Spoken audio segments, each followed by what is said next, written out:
अच्छा जरा सोचिए, एक शांत सा कमरा है और आकाश नाम का एक लड़का अपने फोन पर कोई गाना प्ले करता है और वो आवाज बिना किसी तार के सीधे उसके वायरलेस ईयरबड्स में बजने लगती है।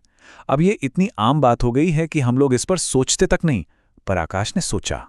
उसके दिमाग में बस एक सवाल आया कि आखिर ये आवाज हवा में कैसे सफर कर रही है। और जानते हैं, यही वो एक सवाल है जो हमें इस पूरी टेक्नोलॉजी के पीछे छिपे विज्ञान तक ले जाता है। तो चलिए आकाश के साथ मिलकर इस सवाल का जवाब ढूंढते हैं और समझते हैं ब्लूटूथ की असली कहानी। तो इस सवाल का जवाब ढूंढने के लिए सबसे पहले ये समझना होगा कि जिस हवा को हम अक्सर खाली समझ लेते हैं, वो असल में खाली है ही नहीं। वो तो एक अदृश्य नेटवर्क से भरी हुई है। तभी आकाश को एक हल्की सी आवाज सुनाई देती है जो कहती है, हवा खाली नहीं है, हम तरंगों से यानी वेव्स से भरी हुई हैं। ये आवाज उसी छुपे हुए नेटवर्क की है जो हर पल हर वक्त हमारे चारों ओर मौजूद है। चलिए इस आवाज को एक नाम दे देते हैं। मान लीजिए इसका नाम है सिग्नल। और यही सिग्नल अब हमें समझाएगा कि ब्लूटूथ असल में काम कैसे करता है, क्योंकि ये सब कुछ किसी जादू पर नहीं बल्कि बुनियादी फिजिक्स पर आधारित है। तो सिग्नल हमें बताता है कि वो असल में एक रेडियो वेव है। ये भी ना बिल्कुल रोशनी की तरह ही एक अदृश्य तरंग है जो हवा में सफर करती है। ये उसी बड़े इलेक्ट्रोमैग्नेटिक परिवार का हिस्सा है जिसमें हमारी लाइट, एक्सरे और हाँ, वाईफाई भी आते हैं। और यही रेडियो वेव हमारी कहानी का असली हीरो है जो सारी जानकारी को एक जगह से दूसरी जगह ले जाता है। ब्लूटूथ जिस खास फ्रीक्वेंसी पर काम करता है वो है 2.4 गीगाहर्ट्ज। अब ये नंबर सुनकर थोड़ा टेक्निकल लग सकता है ना? पर इसका मतलब बहुत आसान है। इसका मतलब ये है कि ये तरंग एक सेकंड में 2.4 अरब बार ऊपर नीचे होती है। जी हाँ, 2.4 बिलियन टाइम्स पर सेकंड। और इसी जबरदस्त रफ्तार से हमारा डेटा हवा में सफर करता है।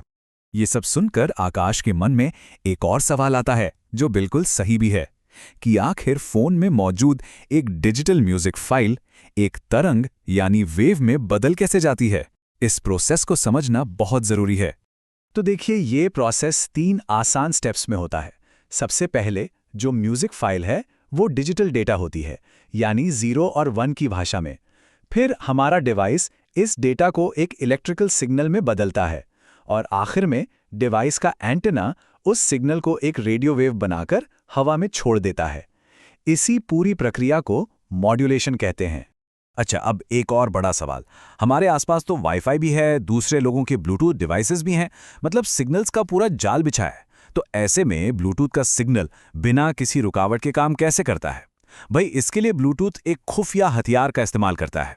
आकाश भी यही सोचकर परेशान हो जाता है कि इतने सारे सिग्नल, क्या ये आपस में टकराएंगे नहीं? क्या इससे कनेक्शन में कोई गड़बड़ नहीं होगी? लेकिन इसका जवाब बड़ा ही दिलचस्प है। इसका जवाब ये है कि ब्लूटूथ बहुत स्मार्ट है। वो सिग्नल्स के ट्रैफिक जैम से बचने के लिए एक ही रास्ते पर नहीं चलता। वो तो हर एक सेकंड में 1600 बार अपनी फ्रीक्वेंसी यानी अपना रास्ता बदलता है। जी हां, एक सेकंड में 1600 बार। इसी कमाल की टेक्निक को कहते हैं फ्रीक्वेंसी हॉपिंग स्प्रेड स्पेक्ट्रम, या शॉर्ट में कहें तो FHSS। यही है ब्लूटूथ का सीक्रेट वेपन। इसके 2 जबरदस्त फायदे हैं। पहला, ये कि सिग्नल्स के ट्रैफिक जैम यानी इंटरफेरेंस से बचाव होता है और कनेक्शन एकदम स्टेबल रहता है। और दूसरा, इससे सिक्योरिटी भी काफी बढ़ जाती है। अब जब सिक्योरिटी की बात निकली है तो ये भी समझ लेते हैं कि जब 2 डिवाइस आपस में कनेक्ट होते हैं यानी पेयर होते हैं, तो वो कनेक्शन इतना सेफ कैसे होता है? दरअसल ये एक तरह का सीक्रेट हैंडशेक होता है उनके बीच। होता यह है कि जब पेयरिंग शुरू होती है तो दोनों डिवाइस कुछ रैंडम नंबर बनाते हैं। फिर इन नंबर्स के आधार पर वो दोनों मिलकर एक यूनिक सीक्रेट की, मतलब एक खुफिया चाबी तैयार करते हैं। और बस एक बार ये चाबी बन गई तो उनका सारा का सारा कम्युनिकेशन इसी चाबी से लॉक हो जाता है। इसी को एन्क्रिप्शन कहते हैं। तो एन्क्रिप्शन का सीधा सा मतलब है जानकारी को एक गुप्त कोड में बदल देना। इसे ऐसे समझिए कि ये एक खुफिया भाषा है जिसे सिर्फ फोन और ईयरबड्स ही समझ सकते हैं, क्योंकि उस भाषा को अनलॉक करने की चाबी सिर्फ उन्हीं दोनों के पास है। इसकी वजह से कोई हैकर बीच में डेटा को पढ़ ही नहीं सकता। तो अब तक हमने वेव को समझ लिया, फ्रीक्वेंसी को समझ लिया और सिक्योरिटी को भी। तो चलिए अब देखते हैं कि आवाज का पूरा सफर फोन से लेकर ईयरबड के स्पीकर तक असल में होता कैसे है। देखिए, फ़ोन जो कि सेंडर है वो सबसे पहले म्यूज़िक फाइल को कंप्रेस करके उसका साइज़ छोटा करता है, फिर उसे छोटे छोटे पैकेट्स में तोड़ देता है और इन पैकेट्स को हवा में भेज देता है। दूसरी तरफ ईयरबड्स जो रिसीवर हैं वो इन पैकेट्स को पकड़ते हैं, चेक करते हैं कि कोई गलती तो नहीं हुई, फिर डेटा को डिकोड करके वापस जोड़ते हैं और आखिर में उसे आवाज़ में बदल देते हैं। और मज़े की बात यह है कि ये सब कुछ मिली सेकेंड्स में हो जाता है। अच्छा, एक और चीज़ है जो कनेक्शन पर असर डालती है, और वो है ब्लूटूथ का वर्जन। जो पुराने वर्जन थे जैसे 4.0, उनका फोकस कम बैटरी खाने पर था, जबकि जो नए वर्जन हैं जैसे ब्लूटूथ 5.0 वो लंबी रेंज और ज़्यादा स्पीड पर फोकस करते हैं, और यही वजह है कि नए डिवाइस की परफॉर्मेंस अक्सर बेहतर होती है। दो सवाल अक्सर हमारे मन में आते हैं। पहला, कभी-कभी आवाज़ में हल्की सी देरी क्यों होती है? ऐसा इसलिए होता है क्योंकि डेटा को कंप्रेस करने, भेजने और फिर डिकोड करने में थोड़ा सा प्रोसेसिंग टाइम लगता है, जिसे लेटेंसी कहते हैं। और दूसरा, ब्लूटूथ की रेंज 10-20 मीटर तक ही क्यों होती है?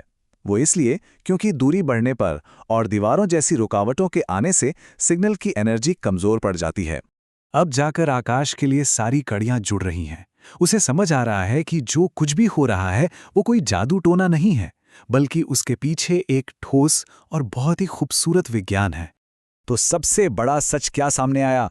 यही कि जिस हवा को हम हमेशा से खाली समझते आए हैं, वो दरअसल कभी खाली थी ही नहीं। ये तो हमेशा से ही अदृश्य तरंगों का एक बहुत बड़ा महासागर रही है, जो चुपचाप हमारे आसपास अपना काम कर रही हैं। और इस महासागर में हमारा डेटा एक खुफिया चाबी की वजह से पूरी तरह से महफूज होकर अपना सफ़र तय करता है।